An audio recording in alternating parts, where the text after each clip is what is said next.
Committee on Emerging Issues will come to order. Please call the roll. Chairman Patterson. Here. Vice Chairman Davidson. Here. Representatives Ani. Here. Cupps. Here. Fitzwater. Here. Fogel. Here. Gregory. Here. Hafner. Here. Hicks. Here. McCreary. Here. Ritchie. Here. Sauls. Here. Smith. Here. Taylor. We have 13 present and a quorum. We will now move into executive session. I move that House Bill 2567 be voted due pass. Discussion. Mr. Davidson. I have an amendment. It ends in .02H. It has been distributed. I move for its adoption. Mr. Davidson has moved for the adoption of House Committee Amendment ending in .02H. Mr. Davidson will explain his amendment. It changes the sunset from 6 years to 4 years.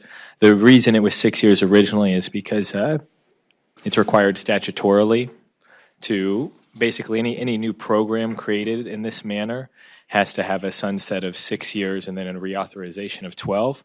The reason that I'm changing that to 4 is so that this body can maybe better track the progress and the advancement that this bill makes. And in 4 years, I hope at least to be here, and some of us will still be here for its potential reauthorization.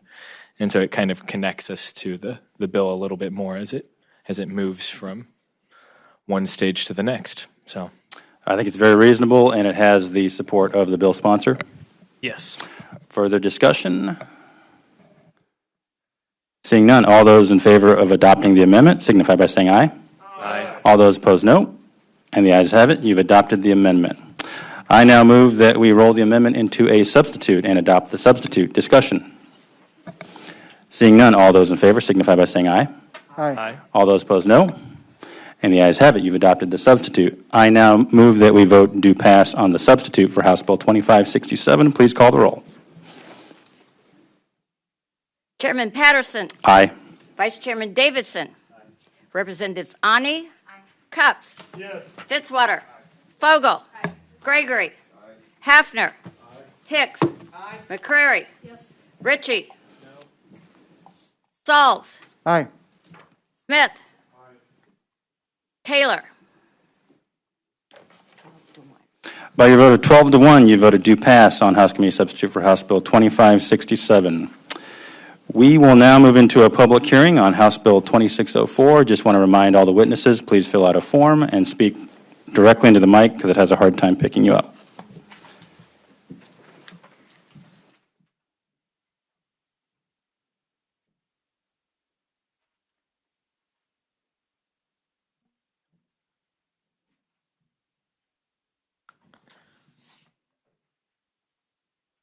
We'll now open the hearing on House Bill 2604, sponsored by Representative Patterson. Please begin when you are ready. Mr. Chair, members of the committee, thank you very much. Just for the record, John Patterson, representative for District 30. Very pleased to present House Bill 2604. One of the things that you will hear oftentimes in this building is that we have a problem with maternal mortality here in this state. And indeed, we do. What does maternal mortality mean? Well, it's the time period when a woman becomes pregnant to a year after she's given birth, if she dies during that time period.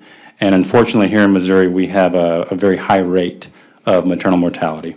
If you look at the numbers, we are anywhere between 42nd and 44th in the nation for maternal mortality.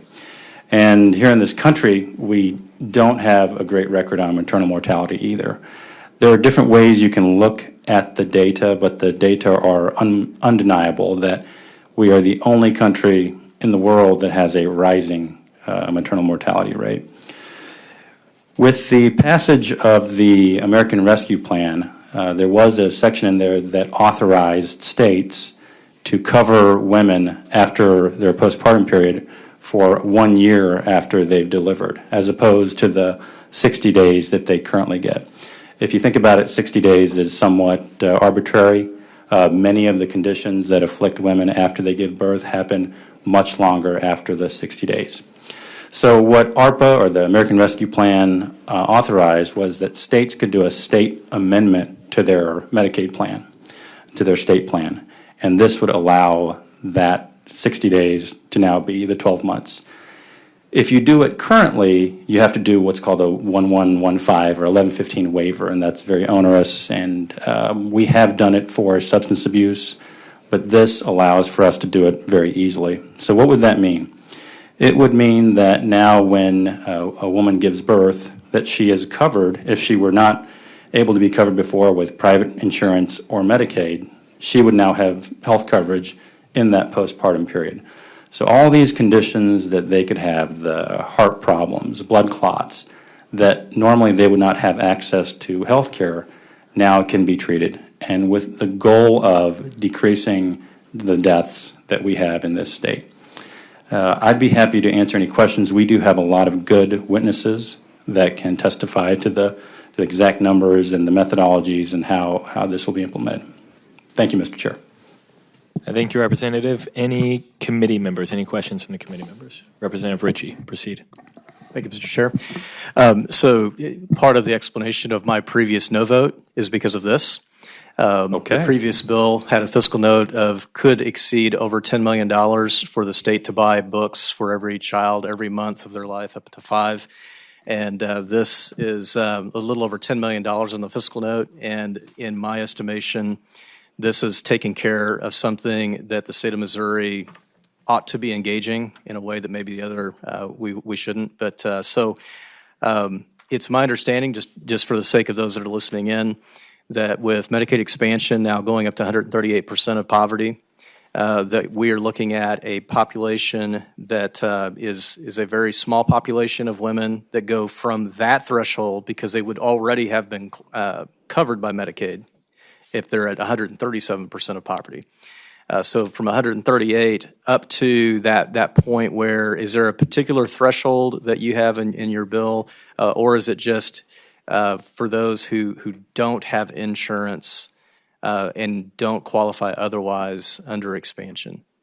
That's the exact population that we're going for. Okay. So if you're a woman with private insurance, you get to keep your private insurance. If you qualify for Medicaid before, you get to keep your Medicaid and you have health care afterwards.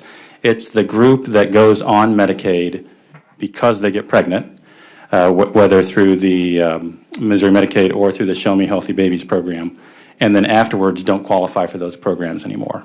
So with expansion, we will shrink that population, but it will still be anywhere from 4,000 to 6,000 people. And those are the people that will now have coverage, whereas they did not before, because they lost their Medicaid after the 60 days. Okay. And then the coverage that they are provided does help to address some of those issues that have been discussed for a number of years now. You've been very close to those discussions where the department has testified that and again, this is the language they're using. It's not my language. It by no means is disparaging whatsoever. It's just there is a behavioral category that the department has identified that a number of these maternal deaths that are occurring suffer from.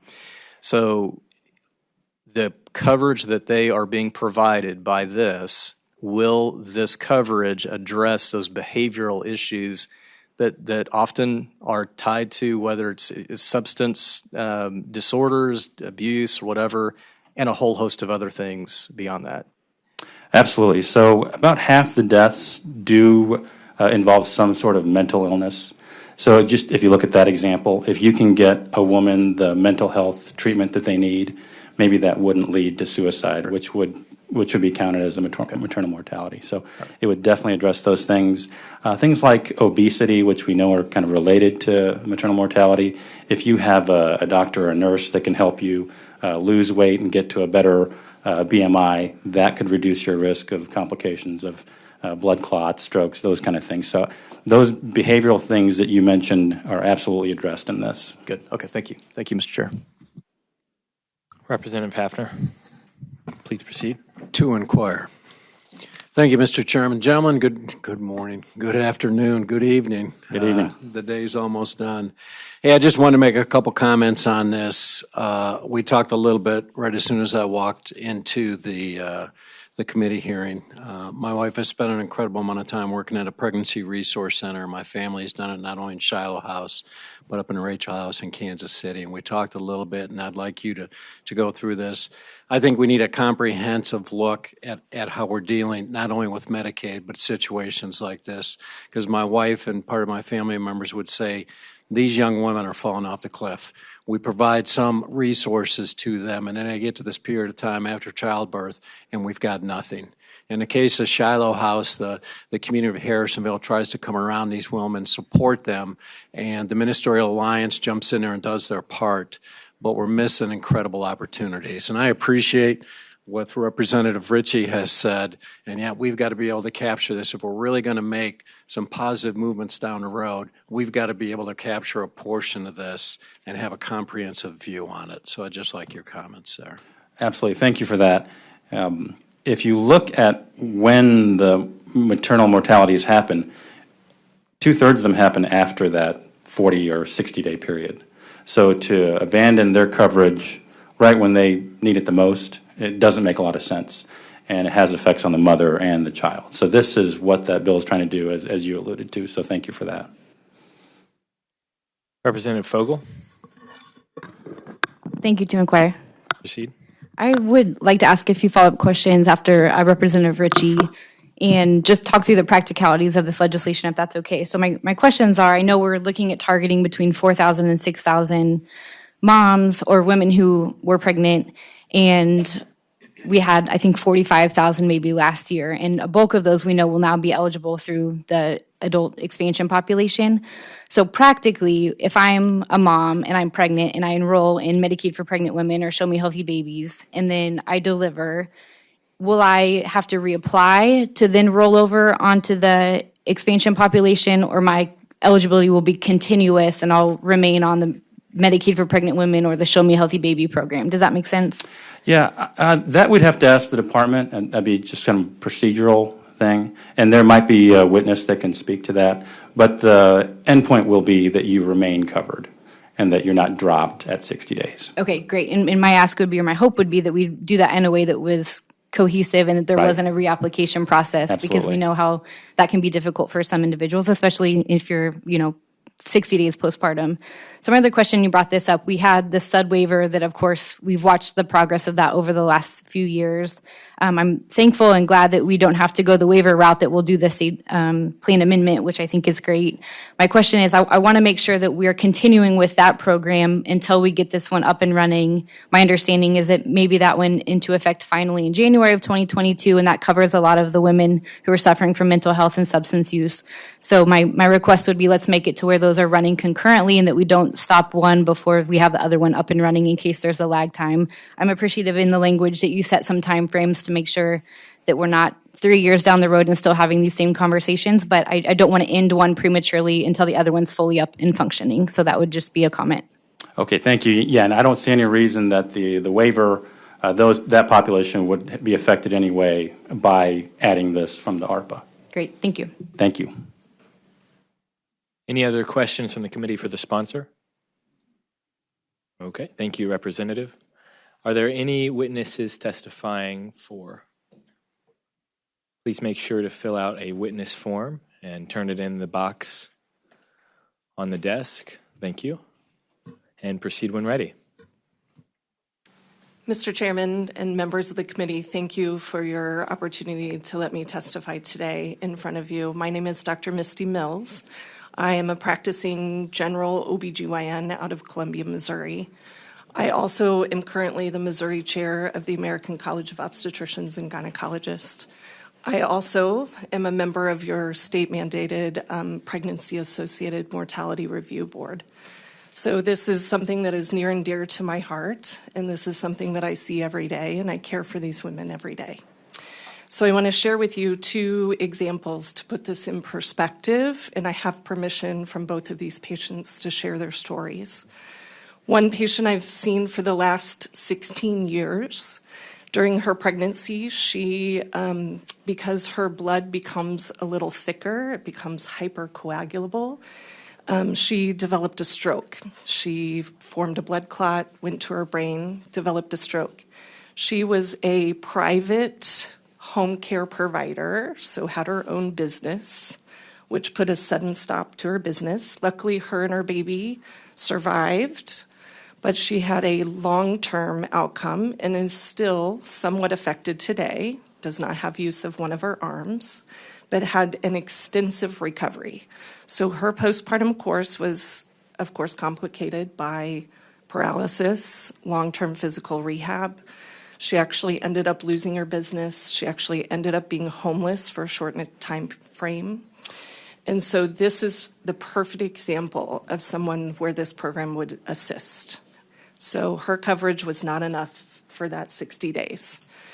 Another woman that I just recently cared for was 30 weeks pregnant, did all of her prenatal care, showed up to all of her appointments. It was a planned pregnancy.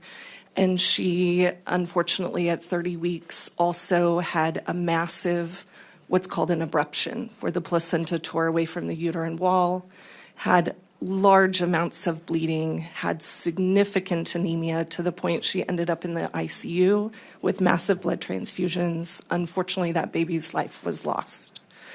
She required a surgery for this. She possibly might be recovered physically in 60 days, but you can understand where she won't be mentally recovered in 60 days. She also will need long-term physical care. She needs more transfusions, things like that. This is the perfect example of an individual that's affected by this bill. So, as mentioned before, our PAMR committee reviews the maternal deaths in this state. 82% of those are preventable. 60% of those occur outside of that 60-day coverage, so from 60 days to 1 year. So this is the gap coverage that you're talking about. So I appreciate the opportunity to speak to you. I definitely appreciate the sponsor of the bill to bring this important issue forward. Thank you for your testimony. I had a quick question, because it was mentioned that the 60-day time period felt a bit arbitrary. And I think you maybe started to answer it towards the end there. Can you explain a little bit why the 12-month period and why not an 11-month period or a 13-month period? I mean, kind of help us narrow down to that time period. And you did just mention 60% of these issues are between 60 days and 12 months. Are 59% of them between 60 days and 10 months, for instance? Yeah, perfect question. But when we talk about perinatal death, it is defined at 1 year. So when you look at your statistics, the things you're utilizing for this healthcare data is that 1 year data. Okay. Thank you very much. Questions from the committee? Representative McCreary, please proceed. Thank you, Mr. Chair. Thank you so much for being here. I appreciate your input. I think that it's shocking to see the number of women that die worldwide every day from things that are totally preventable related to childbirth, and it's just staggering. The World Health Organization said that 810 women die every day around the world, and it's preventable. So although we don't have an impact on that, I really appreciate the bill sponsor bringing this forward, because we do have the ability to make a difference on this. So one of the, when I met with some of your colleagues today, I heard a lot of talk about the fourth trimester of pregnancy, and I was wondering if you could talk about that a little bit. It really, the fact that I'm still thinking about it hours later is very telling to me that it was a really interesting concept. So can you talk about that a little bit?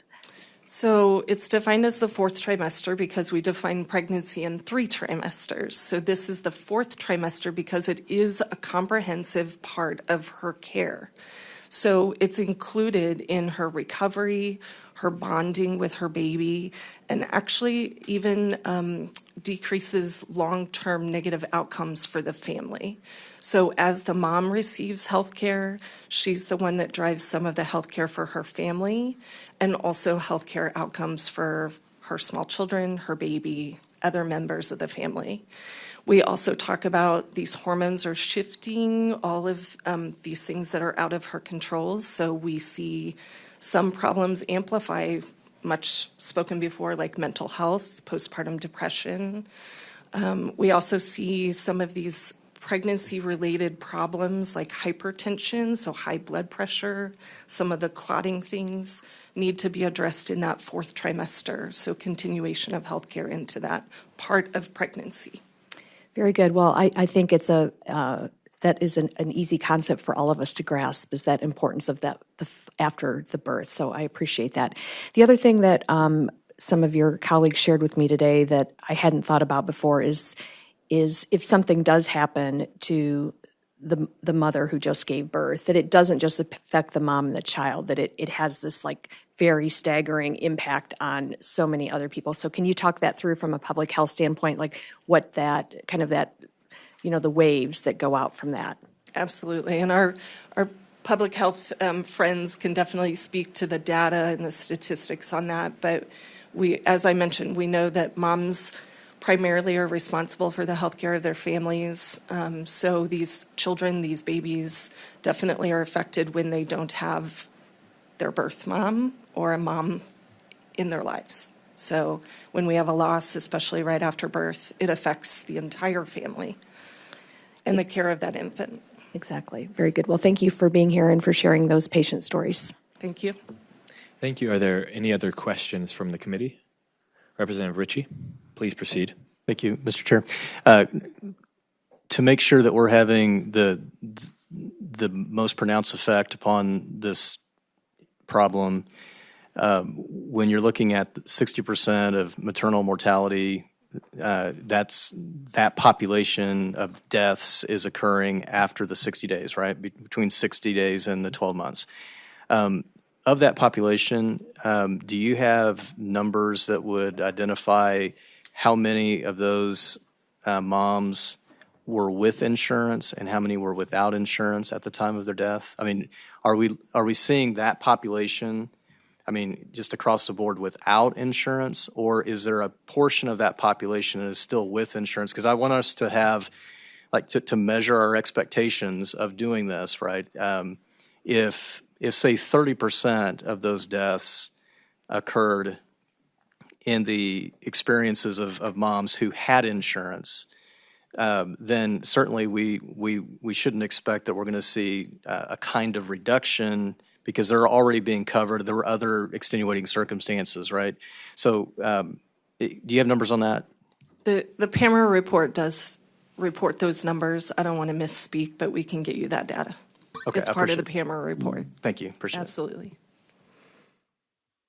Any other questions from the committee?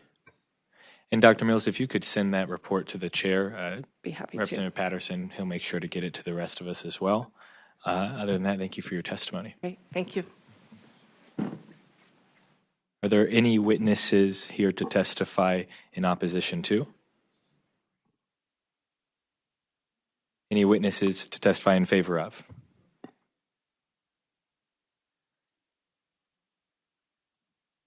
Please make sure to fill out a witness form and leave it in the box. Otherwise, proceed when ready. Thank you, Mr. Chairman and members of the committee. Samuel Lee with Campaign Life Missouri, registered lobbyist, to go on record in support of House Bill 2604, this very important pro-life legislation.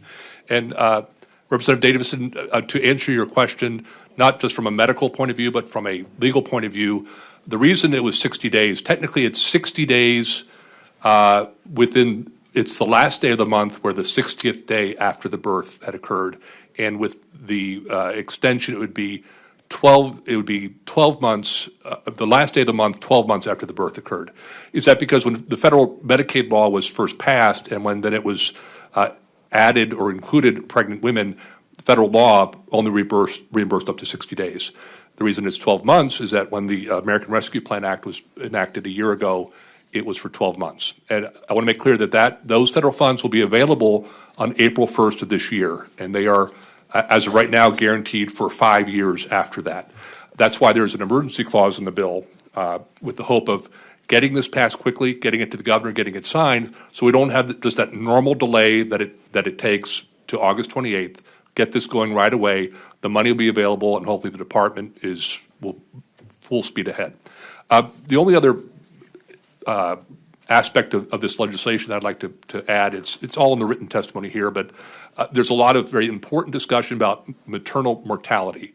But there's also this aspect, and it's the very bottom of my written testimony, that for certain women, they are advised to delay treatment when they are pregnant. It could be cancer. It could be, I've even heard that dentists will sometimes tell pregnant women to delay getting extensive dental work. And so there is this this aspect of the woman having to decide, let's say it's cancer. Do I get treatment or not? How does this affect my unborn child? And for many women, they make that courageous decision to forego treatment for themselves to protect their unborn baby.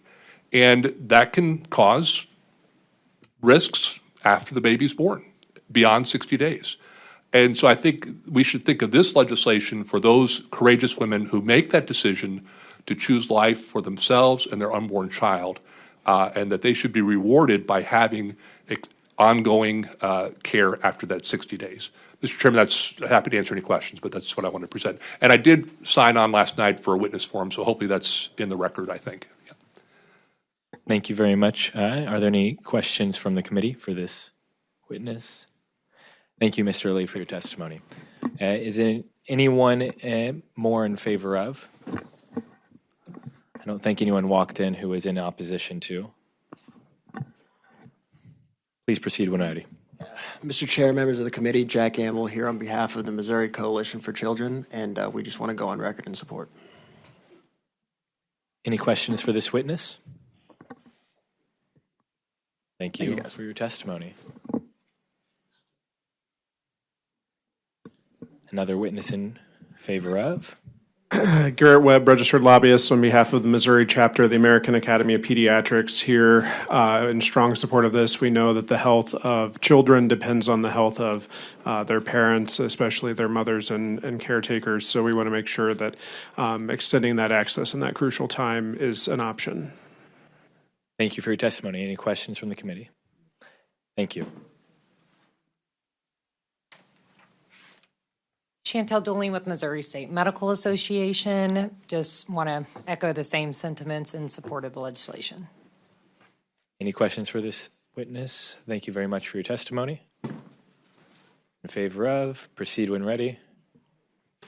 Good evening. Casey Nail representing Operation Food Search. Just also want to go on record in support. Thank you. Thank you. At this point, if there's any committee questions, just wave me down. Thank you, Mr. Chair, members of the committee. Jamie Morris with the Missouri Catholic Conference, and again, just want to go on record in support of this bill. Any questions? Thank you for your testimony. Next witness in favor of?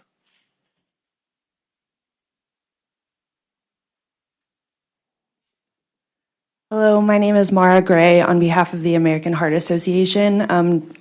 Supporting House Bill 2604.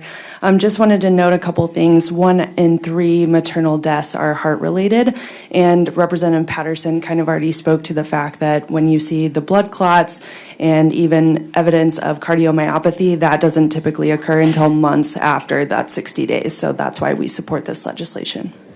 Thank you for that added clarification. Any questions for this witness? Thank you very much.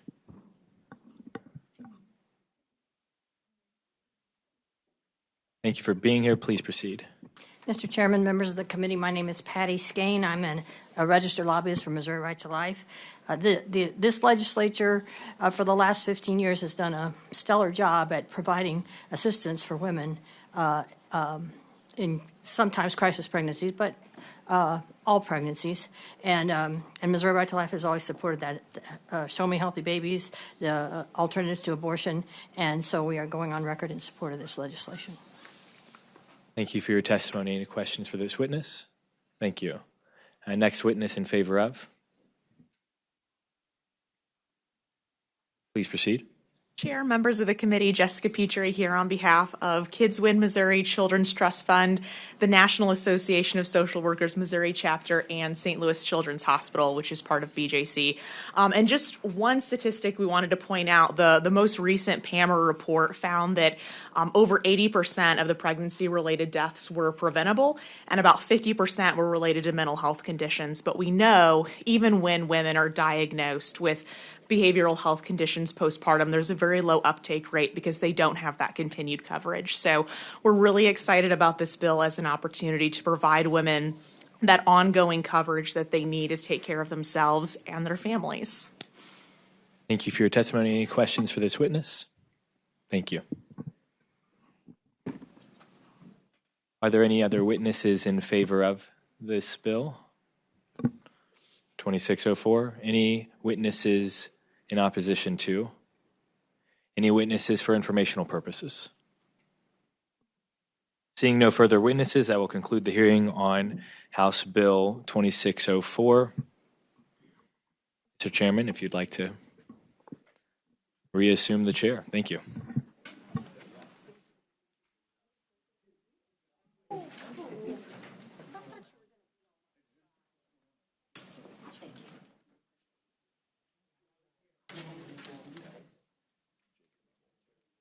You got a pen?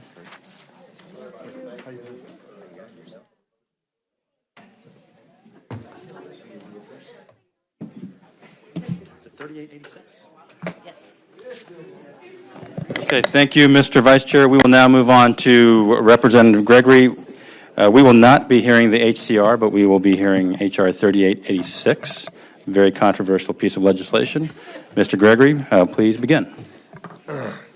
Thank you, Mr. Chair, members of the committee. So I was talking on the way down here. I've never presented a House resolution. I don't know really the way to go about it because, I mean, it's actually self-explanatory because it has everything in there. So I'm just going to give a little bit of background, as most everyone here should know. I had the opportunity to play college football at the University of Missouri from 2005 to 2009, which for me, coming from a 1A high school, was kind of a rare thing. And that was granted to me, I would say, by a gentleman named Coach Gary Pinkel, offered me the scholarship. And, you know, it changed my life. I feel very firm that I probably wouldn't be sitting in this chair right now without it. I know I have a lot of teammates that can say they probably wouldn't be where they are in life without that scholarship. And that's going to be across the country for anyone that probably played college athletics. I thought about wanting to do this last year, but, you know, just didn't really get around to it. You know, wasn't sure if the timing was right and everything else. But the catalyst for me this year was when it was announced that Coach Pinkel was going to be inducted into the National College Football Hall of Fame, that's a big deal. So some of the things in this resolution that really sets him apart from others that I would say, as I found out from a representative from the McCreary District who was from Ohio, started out at born in Akron, Ohio, played at Kent State, then went on to coach at Toledo University, where he became the winningest football coach in school history. Then when he comes to University of Missouri in 2001, as you'll see, we only had 2 winning seasons in the previous 17 years leading up to that. So the program was just kind of, I'm not going to say shambles, but just wasn't very successful. And then Coach Pinkel comes along and becomes the winningest football coach in University of Missouri history over the course of 15 seasons. And he's one of only 3 coaches to do that, the other 2 being Bear Bryant and Steve Spurrier. And without Coach Gary Pinkel, I don't think that we would have the enthusiasm or expectation level that we have now for sports at the University of Missouri up in Columbia. Some of the things I know that he is most proud of, or one of the most things, and that I don't think college coaches get very much recognition for. He graduated over 90% of his seniors. So that means you got guys coming in that are putting the time in the classroom, and I can guarantee you that it was a big emphasis on academics from the first day you stepped on campus, that you were going to go to class, or you're expected to go to class, you're expected to go to study hall, and you're expected to get good grades. I know that's something that he's extremely proud of. For me, one of the things I'm probably most proud of in this resolution is, it'd be on page 2 at the top of it, beating Kansas in 2007, becoming #1 ranked team in the country at that time and getting to go play in the Big 12 championship game. And then also one of the other neat things is he is the first coach in NCAA Division I football bowl subdivision history to lead a team to the conference championship game in 3 different conferences, one being the MAC conference at Toledo, and then the Big 12 and SEC at the University of Missouri. And so this is just something that I feel like is the right time to do.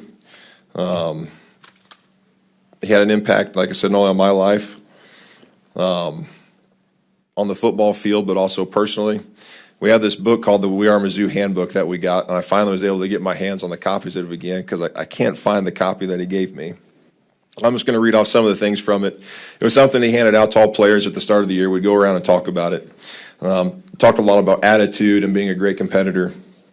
One of the things that hung on a wall everywhere at the facility was, it said no excuses across the top of it. And I've got some teammates that have it memorized. And to this day, they still do, and I hear one of them laughing behind me. It starts off, any excuse for non-performance, however valid, softens the character. It is a sedative against one's own conscience. When a man uses an excuse, he attempts to convince both himself and others that unsatisfactory performance is somehow acceptable. And then the closing line in that is, the next time you want to defend your subpar performance, say instead, at least to yourself, no excuses. That was really tough when you come off on the sideline and coach asks why you missed a blocking assignment, and you give them your reason, they say no excuses. It's like, well, coach, I just missed it. What is a great competitor? Talking about competitiveness. Loves competition, hates to lose at anything. And that's where I feel like a lot of sports and politics really go hand in hand. Some of these make me laugh. He'll be advised by the doctor not to play the basketball game because he has 103-degree fever, plays and scores 33 points. He's the baseball player that will take the inside pitch in the shoulder so he can advance a runner. Dies for loose balls on the basketball court. Track athlete that is trying and competing so hard when running that he will get sick and not quit running. Can survive on intensity and competitiveness alone. He will outcompete you. Then getting into attitude. More athletes fail through faulty mental attitudes than in any other way. It is your choice to have a positive attitude. Nothing is more important to you on your road to the winner's circle other than attitude. Then we've got the 10 commandments of attitude. I'll touch on a couple of them. It is attitude, not aptitude, that governs altitude. Then you will seldom experience regret for anything you've done. It's what you don't that will torment you. And that's one of the reasons, that line right there is one of the reasons why I'm like, I feel like I really need to offer this up. This resolution, it'll be Coach's 70th birthday this year. He does have the non-Hodgkin's lymphoma that came out in 2015. Successfully beat that. And he's got a great attitude about it. He'd always tell a story about he had a sister that had some type of disease that put her in a wheelchair starting at like age 5. And so whenever any of us would have sprained ankles and start complaining about having that sprained ankle or hurt knee or shoulder, he would always go to talk about his sister that was in her wheelchair for the better part of her entire life. And he said, not once did my sister ever complain about being in that wheelchair. And so he not once has ever complained about what's going on with him. And that's why I try to not complain about anything that ever hurts on me. And I just know he's had a solid influence on everybody's lives. There's going to be a lot of online testimony filled out, but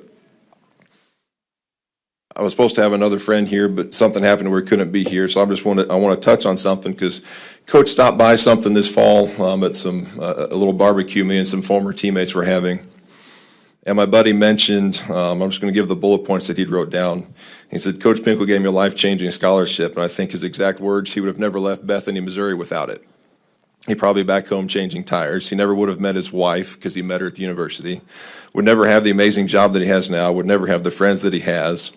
And wouldn't have had the amazing life experiences. And they said, I still live by some of the things he taught me 14 to 18 years ago. Which is any excuse, no matter how valid, softens one's character. And you can really use that in any aspect of life. And so with that, I'm very excited to offer this resolution. As I think so far, Coach has absolutely no idea about it. And I'm trying to keep it that way, hoping to be able to surprise him with it whenever we get up to the floor and vote on it. So with that, I guess I'll take any questions on the resolution. All right, thank you, Representative Davidson. I had no idea you played college ball, Representative. So that's I awesome honestly to hear. try not to talk about it as much as I can. And you'd mentioned trying to keep it secret. I'm sure you got someone to distract him. I've always heard he's glued to his phone during emerging issues hearings. Yeah. So, Well, he never really, he said he never read the newspaper when talking about the season and to never get involved in that. So no matter we had a good game or a bad game, he said he never read the headlines because all he wanted to do is focus on the next opponent. well, best wishes to the surprise. I really appreciate the resolution. I never got to know the man, but I got to be in the school while he was still there. So I appreciate the resolution. Thanks for bringing it forward. Representative Ani, To inquire. proceed. So I appreciate this resolution. I do. I have some concerns with the language. Did you have to say that you ruined the undefeated record of the border rifle Jayhawks? Yes. Yes. You did. No further questions. Representative, that was inappropriate. Point of order. Can we point of order Point that? of order. The lady will suspend. Thank you. Representative Smith. Yeah, I just want to say thank you for doing this. And you know, a lot of time I've heard people say, you know, I don't get sports. I don't understand what it means to win. And you know, I grew up in Columbia, so I was there for awful years of football. I remember when you used to be able to go in when we'd play like a top-ranked team like Nebraska or Colorado. You know, I was a kid, you'd be able to sit anywhere you wanted. And you could sit right down front because nobody was coming to the games. And just how down people were about sports. And then when Pinkel came and transformed the program, I mean, it meant a lot. It meant a lot to the daily lives of the people. The Nebraska game with Brad Smith. A friend of mine went to Mizzou, flew in. He had moved, he was alumni. I mean, after that win, I mean, the crowds going out into the streets. I mean, buses couldn't even move. I mean, all through downtown, Stadium Boulevard, people were crying.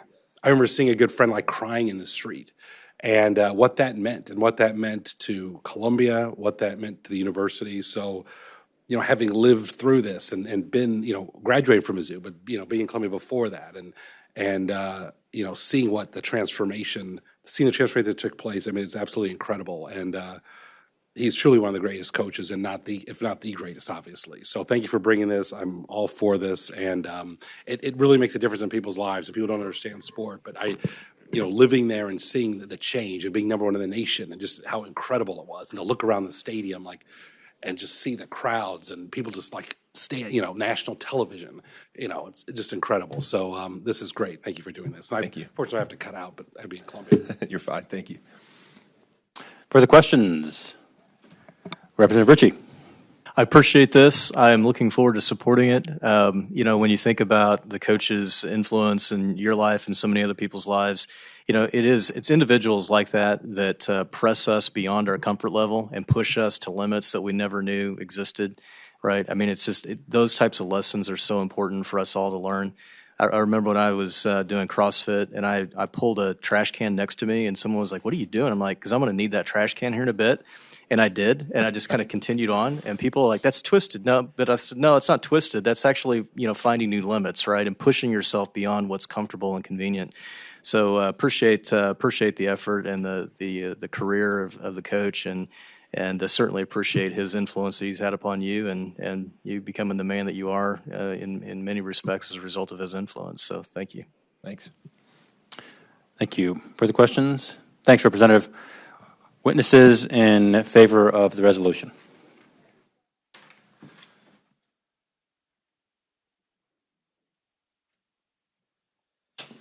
Hello. My legal name is Herbert Sidney Harry IV, and I went by Jake Harry as the punter at Missouri. I want to thank you guys for letting me come here and testify. I think it says a lot about a head coach that a punter shows up to testify. Just putting that on record. I came from San Diego, California. My freshman year, I went to Oregon State and walked on. Had a great coach there, Mike Riley. Went to junior college and was given an opportunity to come out on a visit. Now, when I came out to the University of Missouri, being a SoCal kid, I didn't even know Missouri was in the Big 12. So for Coach Pinkel to put Missouri on the national stage, the map, everything, is a testament to him and what every single coach will have to follow and try and do in their tenure at Missouri. When I came there, I actually pissed him off from the very beginning. Bob Knight was coaching for Texas Tech, and it was during the off season, and they took us to the game, and he wanted to speak to me up in Mike Alden's office, and I said, I want to wait until the game's over because I respect great coaching and what people can bring to the game of sport. I really appreciate everything that he did. I want to touch on the fact that because of him, I was able to graduate. I do have a great job, family, kids, everything to this day. My parents weren't going to pay for schooling, so without the scholarship, I probably was just going to go and do a trade, which nothing wrong with that, but having the ability to play college football for Gary Pinkel and have success taught me a lot. I'm in sales now, and the word no is something I hear daily. And as Curtis was saying, there's no excuse, right? I'm just got to go convince somebody that the word no really should mean yes. So I appreciate you guys letting me sit here, and as somebody that lives on the Kansas side, it's really, really great to fly a Mizzou flag in Overland Park and piss a lot of people off. So, MIZ. Thank you. Thank you, sir. Next witness.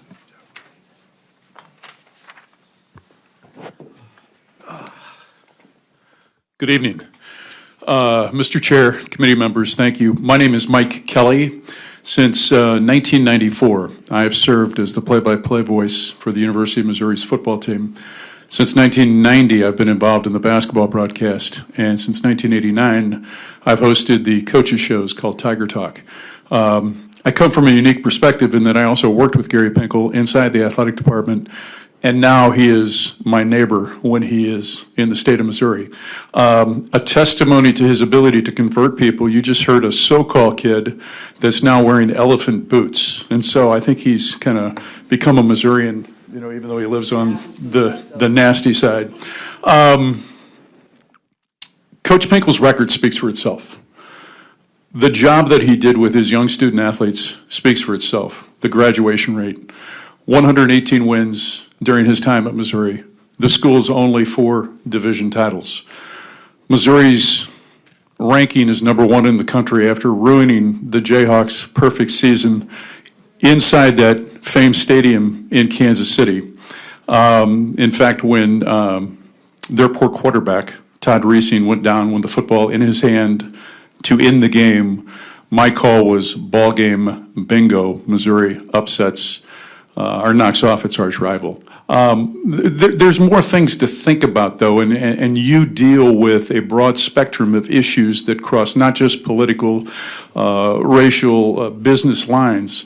When you think about the impact of sports on universities, I worked for a gentleman named Mike Alden, who was the director of athletics for 17 years at the University of Missouri, and he used the line, college athletics is the front door of the institution. And when you think about that, if you look historically at individual football programs that have had great seasons, what has happened to their attendance, to their enrollment the very next season? It has increased. It happened at Missouri. It happened at Northwestern after they made an appearance in the Rose Bowl. And I'd suggest if you would research, you'd see it happen at a lot of other places. So I thank you for your time. I know it's been a long day. As a proud citizen of the state of Missouri, I thank each and every one of you for what you do in this landscape to represent those that you live and that you work around. Thank you very much. You've got my utmost appreciation, and thank you. Appreciate your time. Thank you. Questions? Thank you, sir. Thanks for being here today. My pleasure. Bless you. Next witness in favor. I can't beat that. Members of the committee, my name is Dusty Schneiders. I represent the University of Missouri system, and we're in support of the resolution. And that's really all I can say because they have said everything that needs to be said. Coach Pinkel is a great man. Be happy to answer any questions. Questions for the witness? Thank you. Thanks for being here today. Next witness in favor. Any witnesses for informational purposes only? Thank you all. That will conclude today's hearing. Thanks.